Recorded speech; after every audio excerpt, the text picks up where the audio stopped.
guys, I'm Nick Roth from Negley's Water. We're lucky enough to be on site in the Eastern Panhandle, West Virginia, with our project manager for Maryland, West Virginia, and Virginia, Aaron Mix. Say hi, Aaron. Hey, everybody. So what we're looking at behind us is 50 different, Yep. This is a 50-lot subdivision. A 50-lot subdivision, and we're providing water. The biggest thing here is, walk us through the process, Aaron. Okay, the well's drilled. What happens next?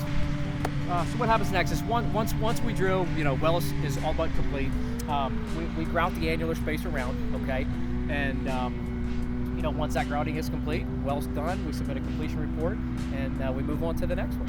Now, why do you guys grout in the casing here? So the reason for grouting is actually to prevent surface contaminants from contaminating the well.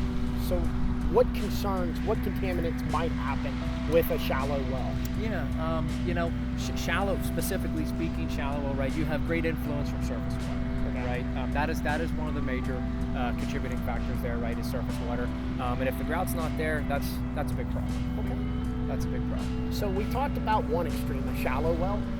What about the deepest well? In your tenure here at Negley's, what's the deepest well that you guys have drilled? We're right around 1,000, 1,100 feet with very, very little water. Okay. At that point, it certainly worked, and that's the reason for going deeper, right? We try to pick up more water, and we also want to make sure that we give our customers a good, reliable water source. Well, very nice. I'm looking down at the rigs now. How many professionals are needed to run one rig? Yep. Good question. So it takes two, right? And that's to run fairly efficient, and that's two all time. For safety reasons as well, right?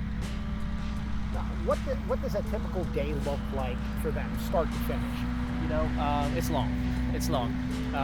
You're 10 to 12 hours. Obviously, everybody thinks when they go back to the shop, it's time to go home, but they've got to, load up fuel, casing, water for the next day, right? Prepare for that. Get out to the job site, do what they need to do, and do it all over again.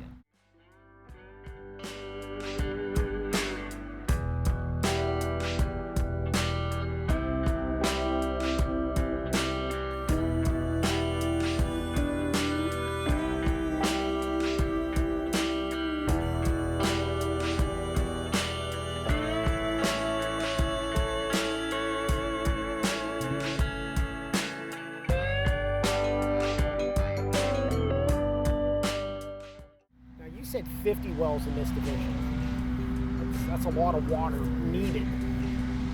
Talk to us a little bit about the water source underneath. What's the formation called? Yep. So this formation is known as the Conicajig limestone. Okay. Oftentimes there can be a lot of water found here, right? When I mean a lot of volume, right? Obviously, water quality might have to be controlled by other means, but oftentimes there can be a lot of volume here.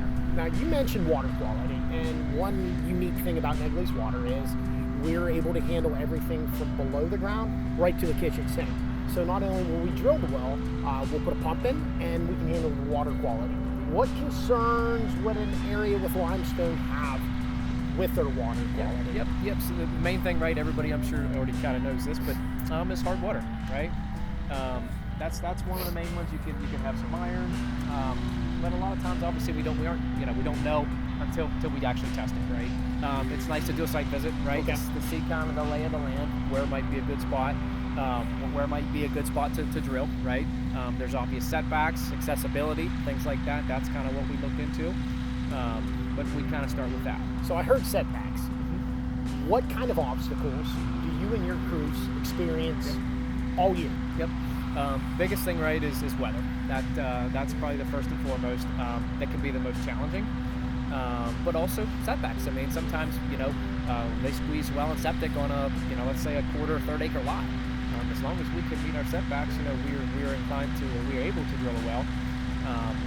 But weather's definitely the biggest factor for allowing us to continue to move and work efficient. Now, this site is empty. That's not typical in your experience. No.